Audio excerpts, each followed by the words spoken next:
Hello বন্ধুরা, welcome to Barsha channel. দেখো, কলকাতা সল্টলেক কেষ্টপুর ব্রিজের সামনে দেখো তিনটে বাইক, একটা চার চাকা তো অ্যাক্সিডেন্ট হয়েছে। দেখো কেমন করে জ্বলছে, দেখো কত লোকজন, রাস্তা দিয়ে গাড়ি টাড়ি সব বন্ধ হয়ে গেছে। তো এক ডেলিভারি বয়ও আছে, তিনটে মোটর সাইকেল অ্যাক্সিডেন্ট আর একটা চার চাকা গাড়ির থেকে লোকজন বেরোতে পারেনি।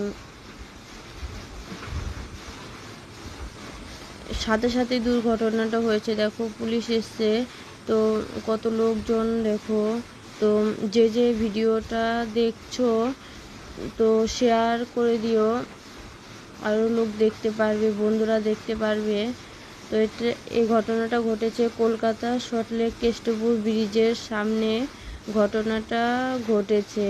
তো তোমরা শেয়ার করে দিও প্লিজ প্লিজ প্লিজ প্লিজ বন্ধুরা, শেয়ার করে দিও। তো দেখো কেমন করে, আমার তো খুব কষ্ট হচ্ছে। দেখো, যার সামনে ঘটনাটা ঘটে সে কোনোদিনও ভুলতে পারে না। দেখো কেমন ঘটনাটা আদৌ চোখে ভেসে ভেসে উঠছে।